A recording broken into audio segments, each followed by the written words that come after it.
Welcome, everybody, to the Apex Sunday podcast. We're hosted by two petrol heads, myself, John Dowsett, and Rob Ross. And this is the podcast that banters and rambles on about Formula One races, news, and events. John, the new F1 official game is around the corner. I've watched a few videos about the new features. Do you have any interest in Formula One games or racing games in general? I'd love to have a system that could play those games, but I understand that the demand is quite high for systems in the new games. The F1 2021 game isn't too bad in terms of demands, but in terms of gear, a cheap wheel is $400.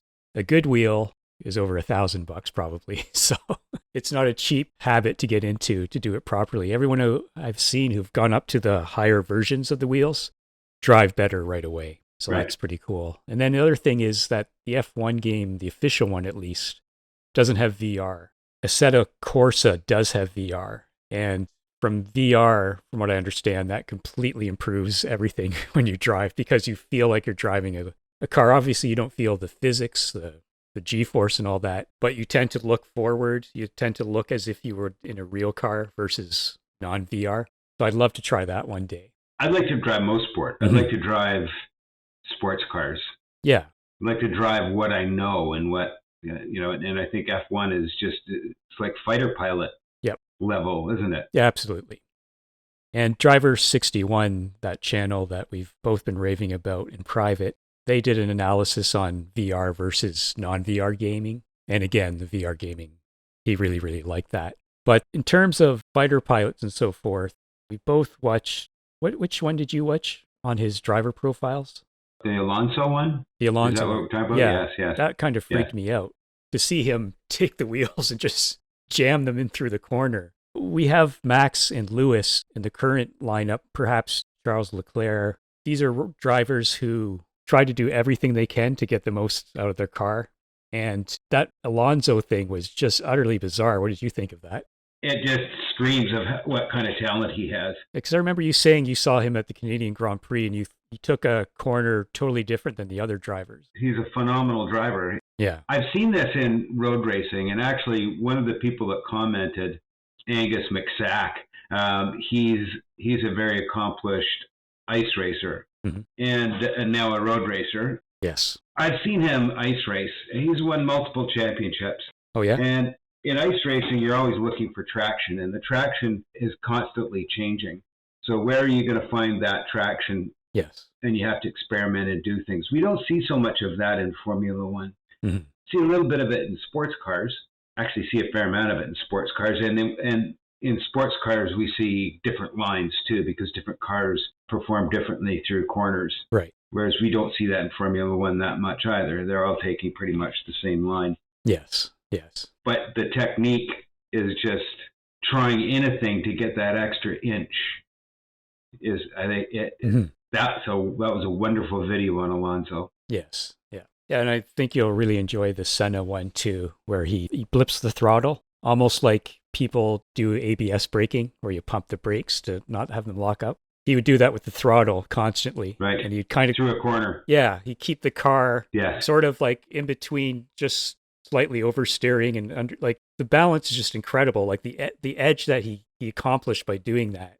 Very unusual technique, because no other driver does it that way. Just incredible. If you've driven a car at the limit, and I think we all have, everybody's, even if it's on ice, everybody has gone over the limit and the back ends come out on your car. Yes. And gathering it back up again should be second nature for any race car driver. But the speed that it happens, and with Alonso turning in the way he turned in, I mean, he's just cranking the wheel. Yeah. That's like rally driving, for heaven's sake. Yeah, it was. And yet he has car control. He actually can gather it up.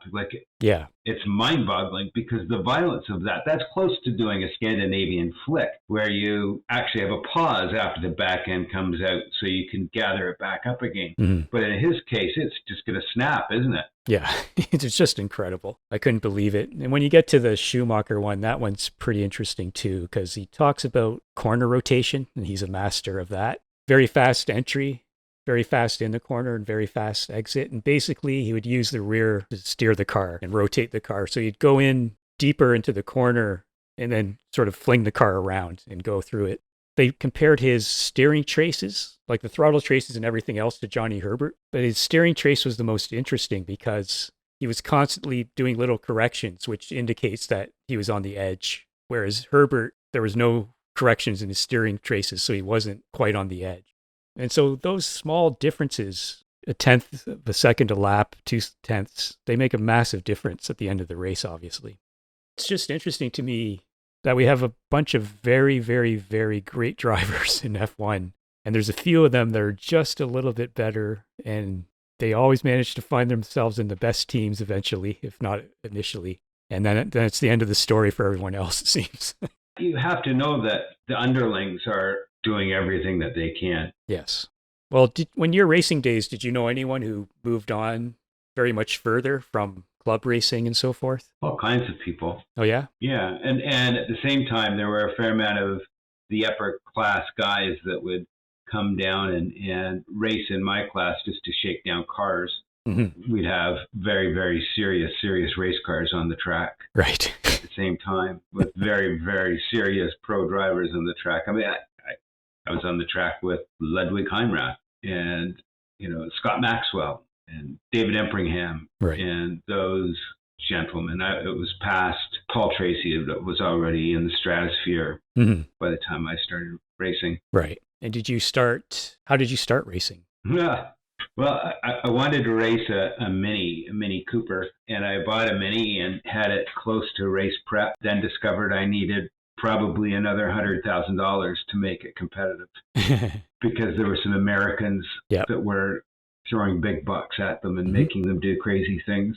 And then I bought a Volvo 544 Sport thinking I was going to vintage race that. And virtually the same thing happened. Right. That put me in a Suzuki Swift GTI. Mm-hmm. But I basically met a race car driver and said I'd always wanted to be a race car driver. And he just looked at me and said, do it. Right. Don't say you want to do it, just go do it. Right. And I think that was the impetus. I had somebody push me over the edge. It'd been a dream since I was a little kid. Mm.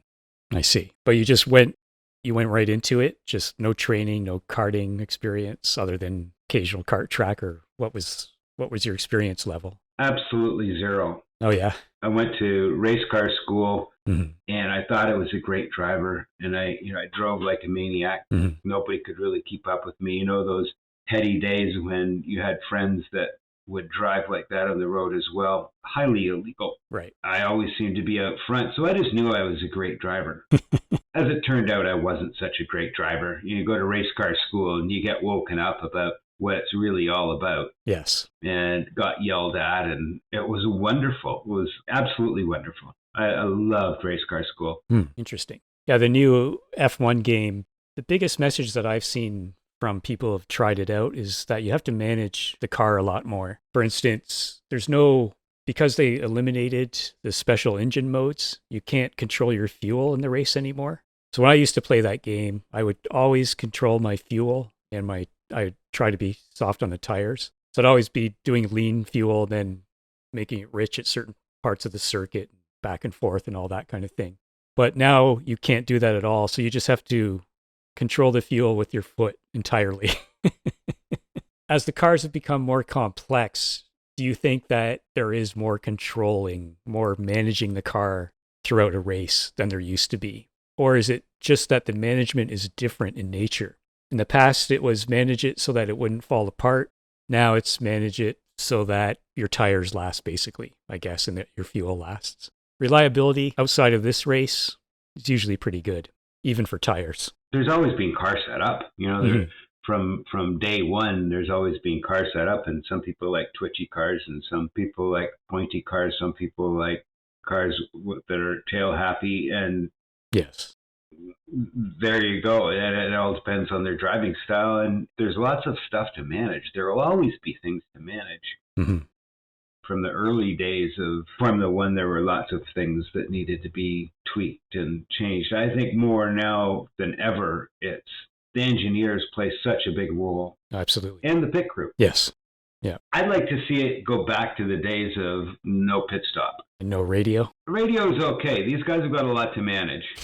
It is a team sport. So it is something where the engineer does have the ability to say, let your teammate by, or okay, your teammate's doing this, so slow down your pace a little bit, which is going to back up everybody so your teammate can take off and make sure your teammate wins the race. Yes, that's true. And that's just part of Formula One. Whether you like it or not, that's just part of Formula One. What would you say your driving style is? In my experience, there are two kinds of tracks. Technical tracks, and then there are testicular tracks. I'm testicular track kind of guy. Most sport, with all its blind corners and having to do things that just don't make any sense at all. Yep. I like that kind of thing. Mm-hmm. Most sports also a rhythm track. That's my mecca. That's my heaven. And all the other tracks I've driven, I don't get the same. I can't get into a rhythm. I've tried driving other than smooth. I'd like to think I'm a consistent smooth driver. I can't honestly say that I fully mastered that. Yeah, I'd say that I have no racing experience. I can tell you what a friend of mine's girlfriend said to me once. She said about her boyfriend, he's fast but hard, and I'm fast but smooth. And there's no sexual connotations there, but... You are very smooth. I've seen you at karting, and you're a very smooth driver. Yeah, so what does that mean? Like, what does that mean to you up against a smooth driver versus a non-smooth driver? It doesn't really matter to you. It makes no difference to you, right? And like how you approach passing them, how you approach racing them. It's interesting you say that. It makes me think of what my experiences are and who sticks out. And if we go right back to my childhood, we've got Ronnie Peterson and James Hunt, who were absolute maniacs. Right. And I can still see them driving in my head. I can still see Gilles driving in my head. I watched Jackie Stewart win the Canadian Grand Prix in 1971. The man was smooth, but he was fast. And so it was pretty cool watching that. I have to admit. I mean, the man wasn't a spectacular driver in regards to hanging the tail out, whereas Ronnie Peterson came out of every corner sideways. That's the point I'm trying to make here, that the balls to the walls drivers, the non-smooth ones, are always the glorified ones. Drivers like Prost, who is extremely accomplished, obviously, he's not glorified because he was too smooth. Yeah. When I first got into F1, there was a lot of politics, I guess, the pass between Prost and Senna. A lot of people hated either one of them, and usually it was Prost that they hated, I found. I actually took to Prost quite a lot. I really liked the way he drove and so forth, and I always wondered if that's because I relate to that. That's the way I would drive a car. And Gilles, what was that famous battle? It's always Gilles and someone else. Arnoux? Oh, yeah, Rene Arnoux. Yeah. You know, that you basically could never see that in modern F1, I don't think.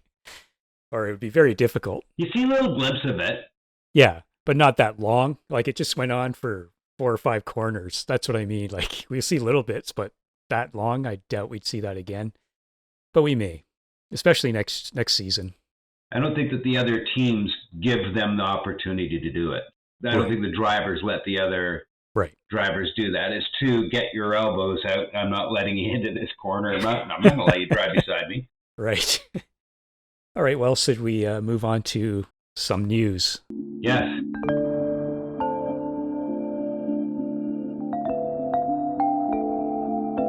Anything on your mind regarding news? Nothing really. Yeah. Singapore was canceled due to the pandemic, so that looks to be replaced by 2 races in the States, most likely both at COTA.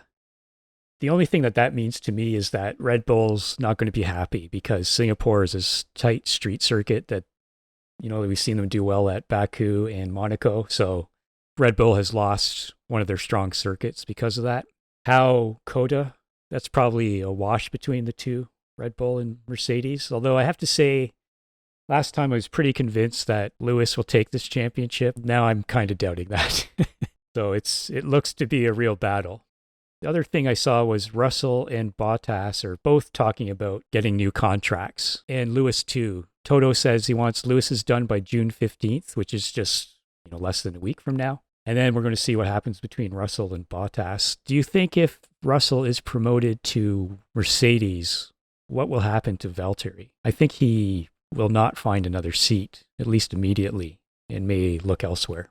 I think he's tainted goods. He's fast. He's a great driver, but I think he's tainted goods. And I think there's too much young talent coming up the pipe. Yes. I don't know. I really don't know. As far as contracts go, is Lewis going to sign again with Mercedes? Is Mercedes still going to be an entity next year? We disagree with this a little bit. I'm thinking that Mercedes is on the way out.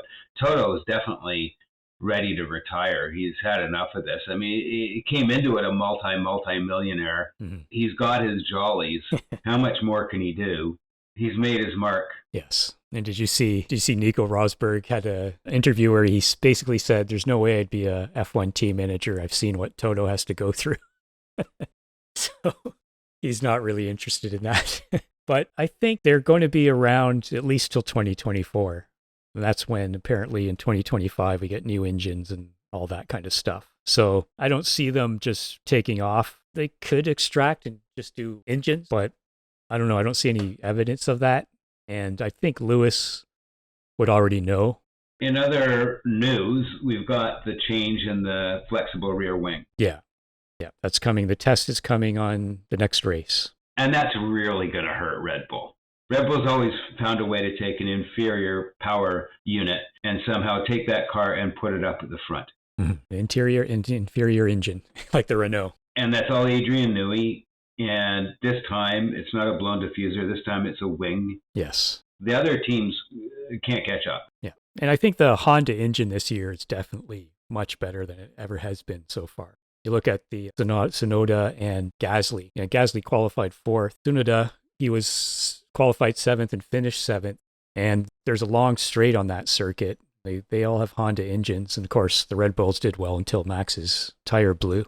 So the Honda engine is also very much improved, and the car is great. The drivers, Gasly, Perez, we'll see, definitely improved, but will that continue?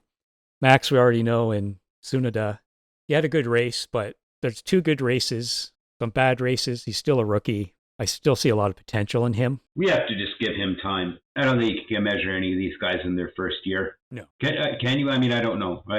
Well, look at what they've been saying about even moving teams. It takes them a year to even get up to speed with the car, unless you're Lewis or Senna or something like that. But that kind of brings us to Alonso. I've heard reports that people are comparing him to Michael Schumacher's return. He took 3 years off, Alonso 2. And Schumacher never, ever got back to anywhere close to what he used to be. Nobody goes away and comes back. And I used to think it's never been done, really, I don't think. Right. Yeah, I don't recall. I mean, Prost went away for 1 year and then he hopped into Williams. So that's like Alonso hopping in the Toyota for the sports car. It's like, will he win? The only people who can beat him is the other Toyota, right? Right. So basically the same with Prost when he came back with the Williams in 93, right? All right, well, the only other thing in news is Toyota has entered a 24-hour race with a combustion hydrogen engine. So not hydrogen fuel cells. Oh, cool. Yeah. They didn't do too well because it's extremely early days, but that's why they went and did it. They had to stop like 6 times or something to refuel. It was just a research project, basically, at this point. But that does tie into future of F1, any kind of hydrogen combustion. That kind of sounds like F1 would be interested in that kind of thing. But to be honest, I don't exactly understand how hydrogen combustion works. But apparently it can be very dangerous. Yeah. Because hydrogen is very flammable. But anyways, I thought that was pretty interesting. And I also saw that BMW is entering sports cars again in a couple of years. So F1 will have to be attractive to other manufacturers soon to get people like BMW back into the sport. We'll see what happens. Can they, though? I don't know. The cost of entry is so massive. It is, isn't it? Honda is leaving, which kind of writes a message to every other manufacturer, I think. And that in terms of development and research, I would even say in terms of marketing, although I think you have a better grasp of that, Honda doesn't need F1 to sell their cars because to me, however bad or good Honda does in Formula One has absolutely nothing to do with the road cars. I disagree. Win on Sunday, sell on Monday thing is gone. Mm-hmm. We don't have the brand loyalty that my grandparents had. My grandfather drove a Buick, and he drove a Buick. My grandfather drove a Buick. And it's time for a new car. You got another Buick. Yep. I think that the issue of new cars coming into Formula One is it's just too bloody risky. Yes. You know, it's one thing to come in and win races and brand your company that way. But when you come into Formula One and you fail, what does that say about the brand? Mm-hmm. Easily that you spend probably close to $1 billion by the time you've got it rolling. Yeah, you spend over $100 million or whatever it is, right? The risk is just too great. It really is. However, again, you know, you go around the world and take a look at advertising. Right. Yeah. Formula One is huge. North America, not so much. Mm-hmm. I mean, I've never seen an ad in the New Yorker magazine or anything that I've read with a picture of Lewis Hamilton shilling something, but I'll guarantee you there are billboards all over Europe with that kind of stuff. Mm-hmm. South America. Yeah. Yeah, when I was in Spain a few years ago, I saw Alonso billboards and some MotoGP billboards because the Spanish are huge in that sport as well. But yeah, it's definitely more of a presence outside of North America. In the Canada, I think that F1 is definitely more known in the general populace because when I first got into it, people had kind of heard of it but had no idea what it was and had no idea why anyone would watch it, basically. So when I met you, I was kind of surprised. Oh, there's another F1 fan. And even to this day, when I meet another person that I don't know who's an F1 fan, I'm always a little surprised. Whereas in Europe and probably in Asia and various other spots, F1 fans all over the place, right? Absolutely, yeah. How long have you been an F1 fan? Since the mid-1960s, since I was about 6 or 7 years old. Right. Mine would be 1992 because that's when Charlie put on the Spa race for me. Before that, I remembered Jackie Stewart on The Wide World of Sports. Yeah. He was famous for that. And in Lego, I had built a Formula One car with a refueling station, but I have no recollection of why I did that as a kid or anything like that. Because you're a model builder. So there you go. I guess so. So let's move on to qualifying. Great looking circuit, too many red flags. The first three in Q2 were within .009 at one point. Lance crashes in Q1, causes a red flag. Ricardo crashes in Q2. There's a third red flag. Antonio was the other one in Q1. Vettel was 3/100ths out of Q3, but obviously that didn't make much of a difference for his result. Fernando outqualified Ocon for a change. Toto Wolff, still a hardline mask noser. Doesn't understand how to put the nose must be covered. Toto. The nose must be covered. I have to say that I really, nothing against Martin Brundle, but I really enjoyed DiResta being on the commentary for that. And then the fourth, Q3 was a total chaos. Tsunoda in Sainz crash, a fourth red flag, second session stop. Leclerc on pole. He has nine poles compared to 5 for Max, which is interesting. And again, Gasly, I thought, was a standout, qualifying fourth. What did you think of qualifying? I disagree with you on the track. I think the track is an abomination. Oh, do you? Well, for the most part, it's a beautiful track. And then you've got a couple of sections that just don't work. Mm-hmm. I mean, there are people that, you know, you put a wheel off by a couple of inches and you're going to go into a wall. Yes. That's not a racetrack. You've got to give guys room to gather it back up again. The qualifying on the whole was way more eventful than the race. Yeah. I just found it sort of a drag. Just red flag, 4 red flags. The session was stopped twice. What does it say about the circuit or about the cars on this circuit? It just doesn't seem a very good match.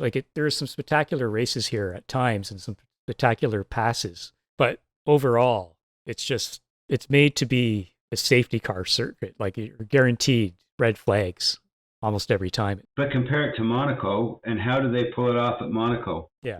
Monaco is this on steroids in regards to kissing walls and just being right on the ragged edge with no runoff. Mm-hmm. And yet they can put on a half-decent race. Yep. You know, still it's back down to qualifying. Mm-hmm. Like I said, give me Monza, give me Spa, give me Mosport, bring it back to Mosport. Yes. Give me the real world elevation change road courses. Right. Driving through cities, no. This is Formula One. Yep. Big open circuits, right? Yeah.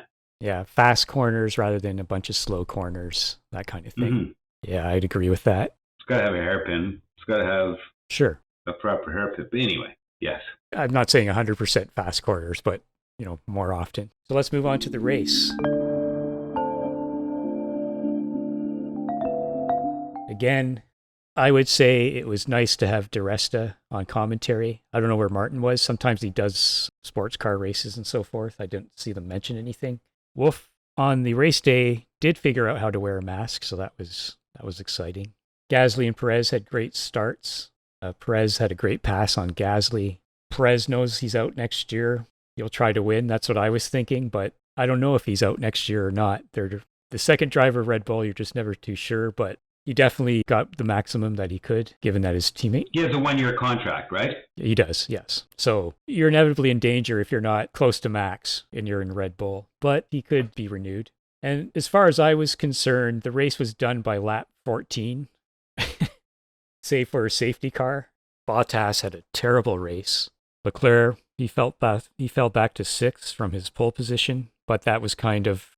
In my mind, it wasn't Bottas's fault. Where did he qualify? I can't recall exactly. But it's, again, once you're behind cars and so forth, you can never get up there. But I don't know, Lewis qualified well, raced well for the most part. So regardless of it being Bottas' fault or not, he has to look like that. Yeah. Mazepin was, again, miles back of Schumacher. I don't know if you heard that after he unlapped himself on the restart, Schumacher passed him again and Mazepin almost took him out.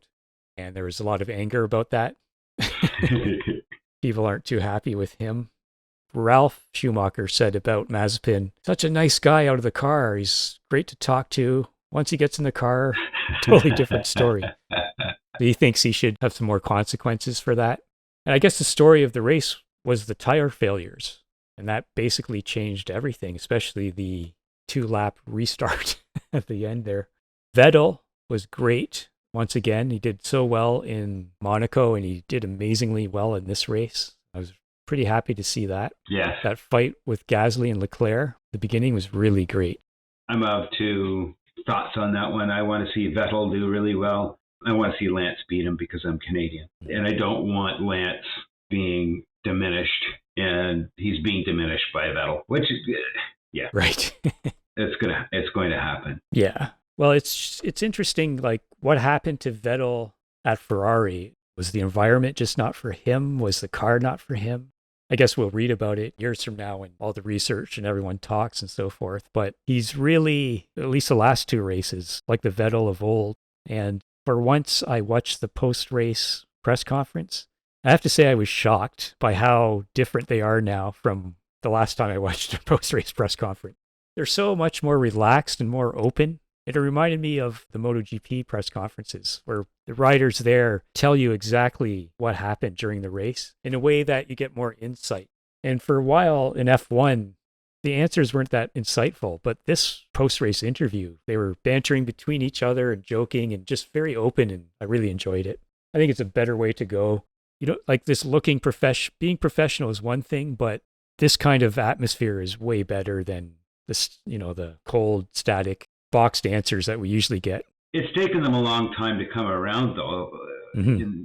I haven't enjoyed them and haven't really watched them since Peter Windsor left, which really dates it. Definitely a long time ago. Peter Windsor would ask intelligent questions, and they got rid of them, I guess, for a number of reasons. There was the switch between BBC and ITV and Sky. And yep. He was involved in that initial American F1 team that folded somehow, wasn't he? Or am I misremembering? I think he was. Was. It never got off the ground. No, it didn't. No. But they were going to be the best, weren't they? Yeah. Yep. So yeah, the race itself. I mean, I guess the biggest controversy was why did they wait so long? Max was out on lap 46 from the tire failure, and they waited a few laps before they stopped the race, and then they had a 2-lap end of race. It was just very unusual. And you heard on the radio other teams complaining about Tsunoda in particular not respecting the waved double yellows. Right. And the response was they all didn't follow the rules. I'm going to have to talk to them next race. I don't know, this whole rule thing and this whole sort of enforcing the rules, it's been a bit of a mess, hasn't it? It has. Mm-hmm. Coming back to those last 2 laps, I have to say that without those last 2 laps, I would have walked away from that race thinking, why do I watch Formula One? Well, because this is just ridiculous. It opened up the human element of everything. I mean, Lewis is a human being, and he messed up. Yeah. And it gets even better, as Charlie Walker said. He reminded me or us of the quote, "This isn't a sprint, it's a marathon," said by Lewis. And then, I mean, I'm surprised these kind of things don't happen more often. When you look at those steering wheels, there's like multi-page manual for them. There's over 20 controls on them and so forth. And they'll probably change that control to a different location now because it's a risk. But wow, I mean, I laughed out loud, just like I did last season when Vettel went off at Monza. He just went straight through the styrofoam barriers because he lost his brakes. So whenever an F1 car has a massive failure or some sort of like that, sometimes it could look unbelievably comical. So it looked pretty funny. At first, it's like, okay, Sergio's not going to win this race. And then Lewis kept going straight. And that was the end of it. So those last 2 laps were quite exciting. But, again, that's not the way to have exciting racing. That's just sort of a side effect of the circumstances. Again, I'm really looking forward to next season with the ground effects cars. I really hope that improves the racing a lot. And that we have more sort of, if half the race is as good as those last 2 laps, that'd be a massive improvement. I can't wait for the change. Gilbert commented and said, many years ago I had a barbecue with a magic button. It never worked, but it smoked just like Lewis. In fact, I haven't seen a lunch like that since Cheech and Chong raced their van against John Force. I haven't heard that name John Force in so many years. He's a drag racer, right? He's a drag racer, yeah. And a character. And I guess weight is not a factor in drag racing. You can be over 200 pounds, no problem. Oh, sure you can, yeah. Yeah. I mean, I don't know what the horsepower ratings are of the modern day drag cars, but I remember when I was a kid it was the Snake, Don Prudhomme, and Don Garlitz were the 2 big guys. And I remember them showing up with the first cars that, were like 1,200 horsepower, 1,300 horsepower, and everybody just saying, wow, that's crazy. So God knows what they are now. Have you seen the big tires in slow motion? How much they warp and so forth? Yeah. Have you ever been to a drag race? I have been when I was a little kid. I remember it being unbelievably loud, but I was so young. It must have been well over 40 years ago. I don't remember much about it. There was some stock car race at the same event. It was out somewhere in southern Ontario. I can't remember exactly. Cayuga, probably. That's exactly what it was. Is that still going, or do you know? Yeah, sure it is. I think it's now called Toronto Motorsports Park. Oh, yeah? Okay. That's an unfortunate name. Yeah, I remember it being a bit chaotic. I don't know what the level of the drivers are or what the equipment is at Cayuga. Is it club racing? Is that what it is? Just a local? No. They have pro races there too. Okay. Yeah. Is it the SCCA? Is that it? Or CCA? Anything else in the race that caught your attention? It's kind of funny that we spend most of our time talking about everything but the race because the races thus far haven't been the greatest. Perez winning, I'm just disappointed that he won in the way that he won. It would have been nice if he could have beaten his teammate on the track. Right. And I think he's got the ability to do it. That would be nice to see. Yeah. Vettel and Ghazaleh on the podium. Wow. Like, isn't that wonderful? Now who's chasing down everybody is Lando, and hopefully they can keep the car under him that's going to keep him up at the front. I'm disappointed in Danny. I expected more from Danny, and he's clearly just having problems with the car. Mazepin, I don't think he belongs on the track. He is so far down the ladder and so much slower than everybody. I'm shocked that they're keeping him and that they're allowing him to stay on the track. I'm wondering how long he will be there. I don't. Do you think he'll finish the season? I think he will, because they're sponsored Euro Cali, who is his father, who's a billionaire. So, I think the influence there is such that he's going to remain. I don't know. I mean, we've got 3 billionaire sons in F1 right now. Only one of them scores points, and that's Lance. Now, to be fair to Williams, Russell came close, but then he made a bad move and crashed into Bottas. So Latifi has very little chance of scoring any points, and Mazepin has no chance of scoring any points. But again, if we compare him to Mick, very hard to understand how good or bad Mick is doing because he's in that car. But he's doing way better than Mazepin, like way, way, way better. And if Mazepin, if they're waiting for him to improve, can debate if that's okay or not, or if he's ever going to improve. But his conduct, he doesn't belong in the circuit, almost taking people out. Everyone's complaining about him racing badly, not just racing slowly, but racing badly. And that's not good. And with these sort of lack of crackdown on that kind of thing, he's had no consequences for anything so far as I can tell, other than his reputation. And frankly, if you're the son of a billionaire, I'm not sure that you give a what other people think of you. I think he does. I think he cares a lot. I think he's yeah, to an extent, I'd agree with that. He cares certain people, but other, I'm not sure. It's a monkey on his back that he's a billionaire's son. We'll see if he survives the season. I don't even frankly know why Haas has been around for the last couple seasons, really. They started out very well and then proceeded to move to the back pretty quickly. Who do you blame that on? Is that Steiner? I don't know. I don't think so. I think it might be Haas himself. They've stayed with that model from the very beginning and have never changed it. Their car is designed by Dallara, who make the Indy cars, I think. So is that their weakness? They've gotten 5 seasons or whatever it is of Dallara chassis. They've got the Ferrari suspension and gearbox and engine. That hasn't been the greatest last couple seasons, but before that, it wasn't bad. Mick's got to be just entirely chuffed because you can't measure a driver against anybody but their teammate. Don't know, but like they said at the very beginning, this is our car. We're not working on it. We'll see you next year. That's basically what Haas is at the moment. Then you've got Russell, who's embarrassing Latifi. You've got Norris, who's embarrassing Danny, which is, whew. And for the first time this year, Giovinazzi did not embarrass Raikkonen. And I don't know what's going on with Kimi. He's a great driver. Again, yeah, but what is it? How long has he been in F1? 15 seasons or something right, like so that? He should really know it by now. He should be able to drive, be able to make his car, engineer it, and set it up the way he wants it. Perhaps, but he's basically driving for Sauber again, right? Who now are Alfa Romeo. Yes.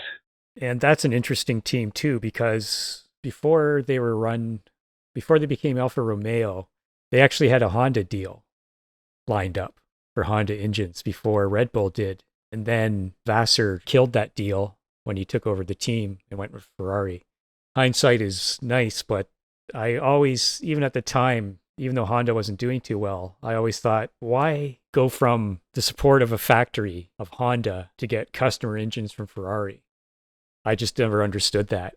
And since that time, other than Leclerc, who did really well and moved immediately to Ferrari after his first season, the car hasn't been that great and they haven't really done that much.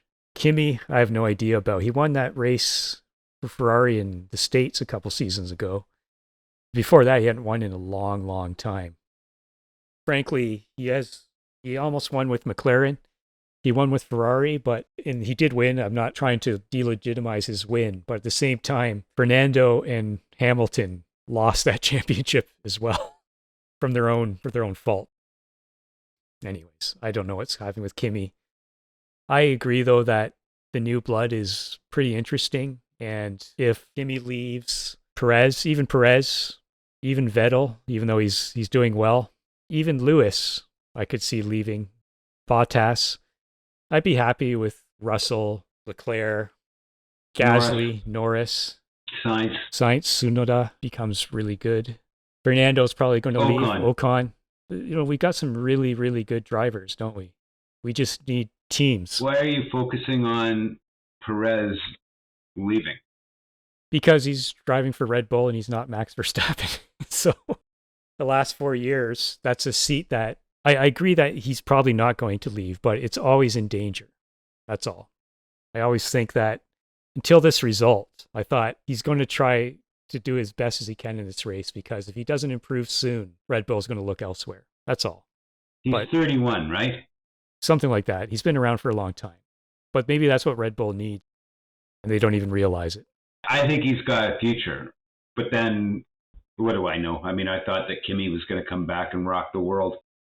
Right. And that just shows how bad fandom is, because it's nobody's done it. So how is he going to come back and do it? Mm-hmm. Yeah, I do believe that Sergio will be there next year, unless he does terribly for the rest of the year.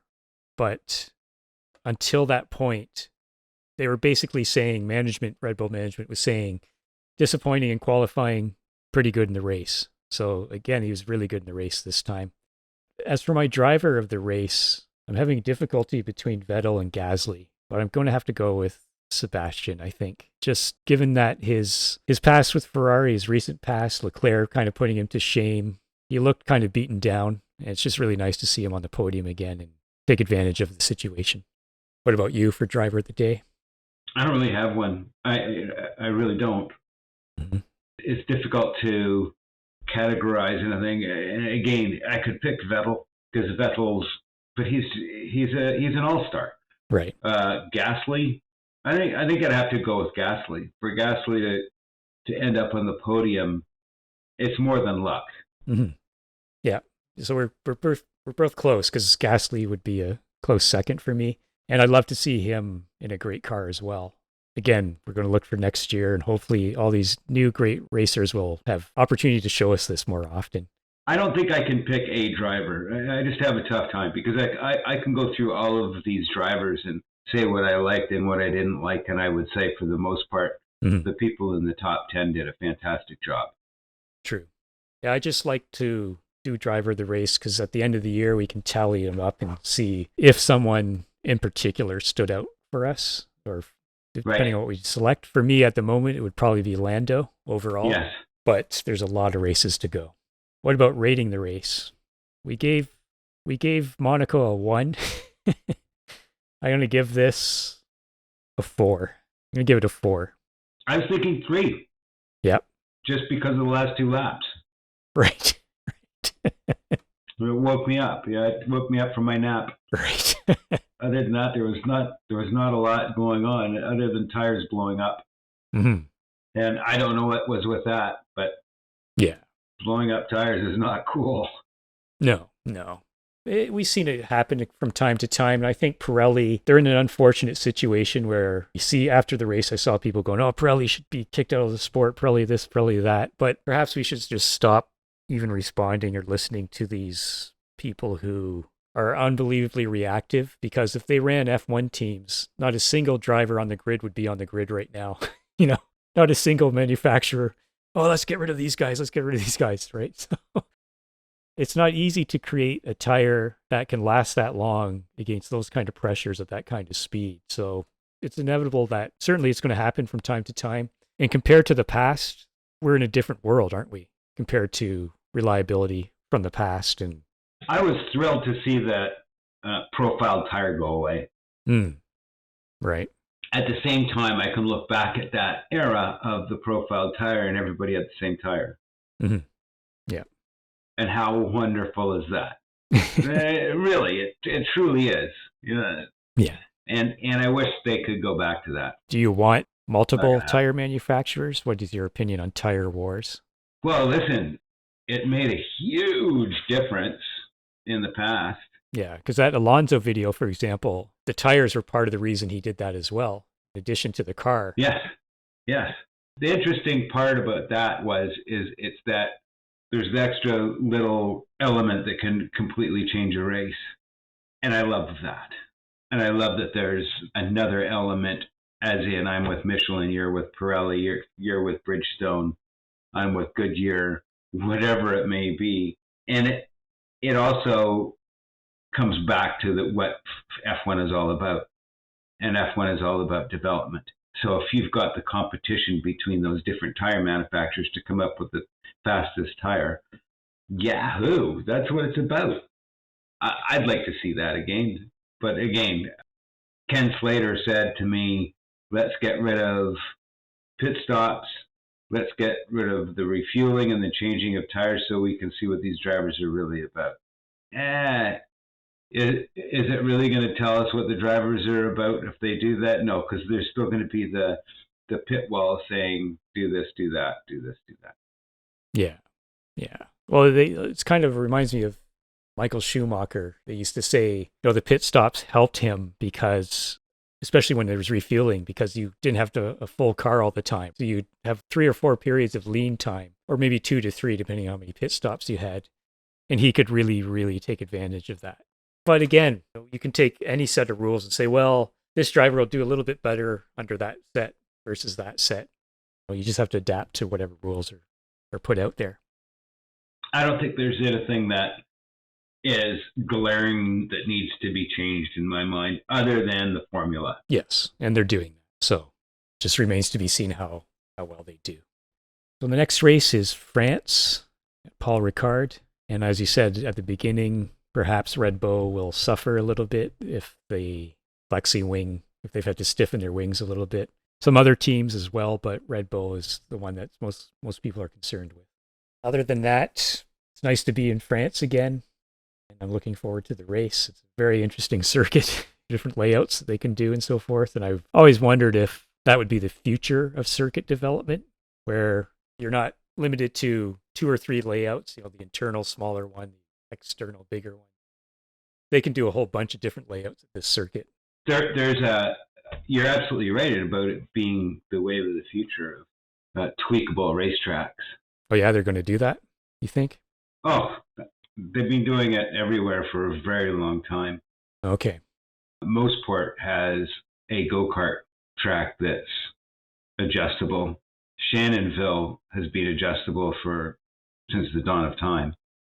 I think it's brilliant because it you can cater it to whatever the class is of what's racing. Yeah, absolutely. Because there's, it's not just F1. There are so many different racing classes. I remember when Max got penalized for cutting a corner at Kota a few years ago, Christian Horner, basically his response was, we should just make the circuit suitable for F1 and damn the other series. And I thought that was just such a terrible thing to say. There's more to life than F1, even for Christian Horner. Yes. There's a new track. We didn't cover this in the news, but there's a new track going in near Barrie, Ontario, called Oro Station. Have you heard about it? No, I have not. Another example of a beautiful, beautiful, beautiful racetrack.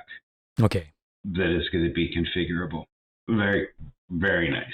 Right. Anyway. So the last thing I'd like to ask you is, what did you see race at Mossport other than your own class and the mixed classes you were in? Did you ever see any open wheel like Formula Ford or Formula V or Formula Atlantic? So many times I can't even talk about it. Oh yeah? In the first race that I went to when I was a child, they had Formula Ford. They had a mini spec race, so Austin Minis, Mini Coopers, I'm sure. They had a vintage race, and they had a GT race, as well as having the Grand Prix race. Right. And typically, that's what regional races are about. If you go to a regional race weekend, there'll be every class you can imagine, from the bone stock to the ultimate to the chassis race car. And then they usually have an open wheel class that is just for cars that don't fit in any other class. Right. Which means that somebody like David Cronenberg can show up with a 1959 Cooper Grand Prix car and race it. Right. Way back when. You said you raced David Ebringham. Did you ever see him race Atlantic? Yes. Yeah. Did you see Villeneuve race Atlantic? And Claude Bourbonnais? Yes. Remember him? Yes. Yeah. I remember the Formula Atlantic's dead. It's been dead for a long time, hasn't it? Yeah, so that's basically Formula 2000. Oh, okay. We've lost the plot in Canada. Canada used to have such a wonderful development series. And it wasn't just that. It was sedans. It was spec series. And Yeah. I remember the Mazdas I've seen racing there as well at Mossport. Formula Mazda? Yeah. Yes, nice. And there's also Formula BMW. I've seen Formula BMW race there as well. Right. Really, we have to get up to Mossport. I have to get you to Mossport. One of my now traditions is spending Father's Day at Mossport for the Vintage Festival. Right. The Vintage Festival is going on next weekend at Mossport. Oh, it is? Really? But there are no spectators. Ah, I see. And it's tragic. It's tragic. Anything else you want to talk about? Not at all. I'm looking forward to some real tracks. Yeah, I'm looking forward to the real tracks as well. And I've seen that in the news that people are saying these are kind of an anomaly. And even Max is saying once we get back to normal tracks, the Mercedes will be much more competitive. So next race, we do have a relatively normal track. So we'll talk to you then, John, and thanks for the conversation. Bye. Thank you, Rob. Bye.